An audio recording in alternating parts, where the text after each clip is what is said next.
Et puis je dis à mon manager de l'époque, mais qu'est-ce que tu fais? On fait quoi avec les iPhones là? Plaçons-nous quelque part. Je commence à faire une prospection de terrain. Moi-même, je sors, je guette la ville, je vois. Puis avec le téléphone, on a fait des images.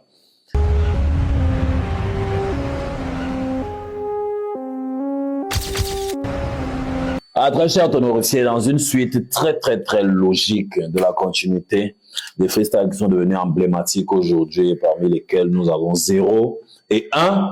Je vais vous raconter aujourd'hui le processus créatif jusqu'à ce qu'on vous livre le produit de ces deux freestyles qui aujourd'hui sont devenus des classiques, on va le dire, du rap camer. Donc, on va commencer par 0. Son ego. Donc, le processus créatif de 0, qui pour moi, c'est l'un de mes freestyles les plus emblématiques que j'ai beaucoup adoré.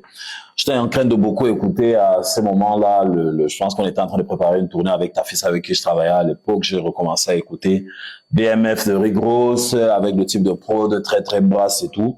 Et puis, j'ai appelé Ramsey, parce qu'en termes d'écriture, je voulais revenir sur de l'éco-trip, kicker un peu, revenir sur un type d'écriture assez game, quoi.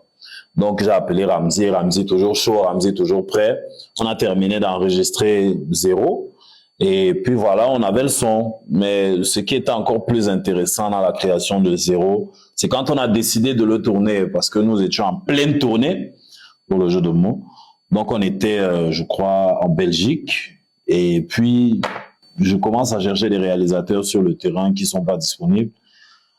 Et puis, je dis à mon manager de l'époque, mais qu'est-ce que tu fais? On fait quoi avec les iPhones là? Plaçons-nous quelque part. Je commence à faire une prospection de terrain. Moi-même, je sors, je guette la ville, je vois. Je crois qu'on était soit en Belgique, soit en Lyon, si je me trompe pas.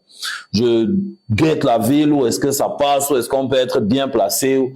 Et puis, je réussis à faire un petit repérage. Et puis, avec le téléphone, on a fait des images. Toutes ces images, déjà, je pense que je vais dire, les 8/10 ont été tournés avec le téléphone. Et après, on a transféré les images à Léo Fouk, qui a réussi à les monter rapidement et à faire que le clip soit prêt pour qu'on puisse le sortir sur YouTube. Parlant de ceux qui ont numéro de châssis, facile, ils écoutent les coachs qui leur disent autocratie et non bureaucratie et sans diplomatie, objectif sont précis. Jusqu'ici, c'est aussi que la vie est faite aussi de ceux qui utilisent, ceux qui n'ont pas à force pour être surcotés comme la démocratie.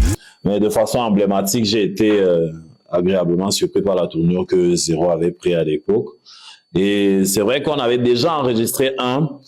Il n'y avait pas vraiment une suite et je vais vous expliquer pourquoi. Et vous allez comprendre pourquoi est-ce que la suite sera très logique en ce qui concerne cette série de freestyle.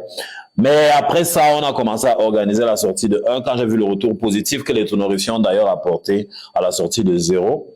Et